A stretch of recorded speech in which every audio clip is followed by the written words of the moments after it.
والله ولدت من يجي اسبوعين كده. ولدت في الثامن.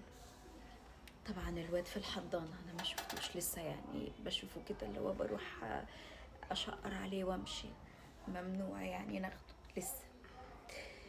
من يوم ما ولدت وحماتي جابت حاجتها وجت قعدت عندي في البيت تنور يعني وتآنس. طبعا ما فيش مشكلة عندي خالص، بس هي محسساني ان احنا في النزهة، يعني هي محسساني ان احنا في عندنا احتفال، بنحتفل بحاجة.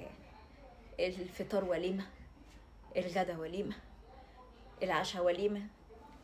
اي حد يكلمها في التليفون تعزمه يجي. ابى اطلع من الاوضه كده انا الاقي ناس، الاقي الصاله عندي مليانه ناس وحاجات وانا تعبانه، يعني لسه تعبانه مش قادره. طبعا امي يعني ربنا يخليها لي يا رب، هي اللي بتخدمني من يوم ما طلعت من المستشفى. هي معايا، هي اللي بتخدمني. هي مش مضطره كمان ان هي تخدمها، يعني ما انا امي برضك كبيره في السن، يعني ما انا امي برضك كبيره في السن، يعني انا امي مش عيله صغير، وهي مش ملزمه ومش مضطره ان هي يعني تخدمها. ثم ان انا الولاده دي جت على غفله، ان انا ولدت في الثامن، ما كنتش عامله حساب ان انا اولد دلوقتي خالص. طبعا البيت متبهدل، البيت متبهدل يعني. في كل شويه لاقي ناقص وبتاع، اقول لهم طب اقوم اقوم اعمل، يقولوا لي ايه خلاص يعني ما تتعبيش نفسك وكده وانت تعبان. بس الناس برضك كده تمسك سيرتي، ما انا اللي بيجوا يعني يقولوا البيت دي مش نضيف، يعني وان انا مش نظيفه وكده. دي برضك ما الفكره بس كلها ان انا تعبانه، انا مش كويسه، انا تعبانه، يعني جسمي وجعني انا. يعني الولاده كانت صعبه، الولاده كانت صعبه، وانا شفت يعني يومين في المستشفى يعني كانوا والله العظيم من اسوأ ايام حياتي، ولسه انا تعبان.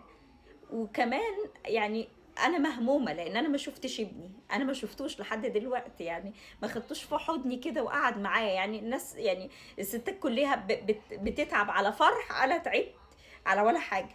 يعني ما شفتش ابني بقى، ودماغي طبعا بتوديه بقى وتجيب اللي هو لو طلع ولا ما طلعش والكلام اللي هو يعني الشيطان برضك الواحد بيلعب بدماغه يعني.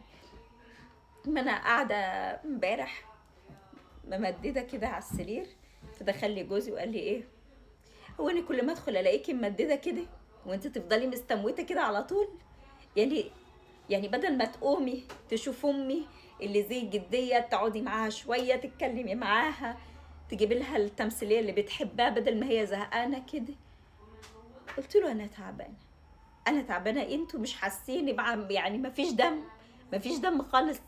ده انا بموت، ده انا بموت، يعني بموت والله العظيم بموت. انا ما بصلبط، والله ما بصلبط. يعني لما كانت بتيجي قبل مولد وكده انا اشيلها على راسي ما عنديش مشكله، بس انا تعبانه. يعني غير الناس اللي بتيجي بقى واللي هو الاسئله واللي حصل وولدت ازاي دي بيضايقني. ما دي يعني انا مش قادره اتكلم مع حد في حاجه، انا تعبانه لسه ما تعافتش. رحت قلت له انا مش قادره اعمل حاجه، انتوا المفروض يكون عندكم دم وامك تاخد بعضها وتمشي، بدل ما هي عامله لي هنا، يعني عامله لي هنا احتفال. ايه اللي انتوا عاملينه دي؟ انا والله العظيم بقالي ساعتين قاعده في الاوضه بعيط لان الجرح شادد عليا شده، انا مش قادره، مش قادره، تعبانه ومفيش دم. دي ناس ما فيش خالص. انا مش عارفه يعني اعمل ايه عشان اقول لهم ان انا مش قادره على اللي بيحصل ده. وبرضك مش ذنب امي ان هي يعني ربنا يخليها لي جايه تخدمني، ان هي كمان تخدم الناس دي كلها. يعني حرام برضك، ما يرضيش ربنا. انا مش جايه اهلك، مش جايباها اموتها، يعني هي جايه تخدمني. انا مش عارفه الصراحه الناس ديت انا اقولها ايه او اعمل معاها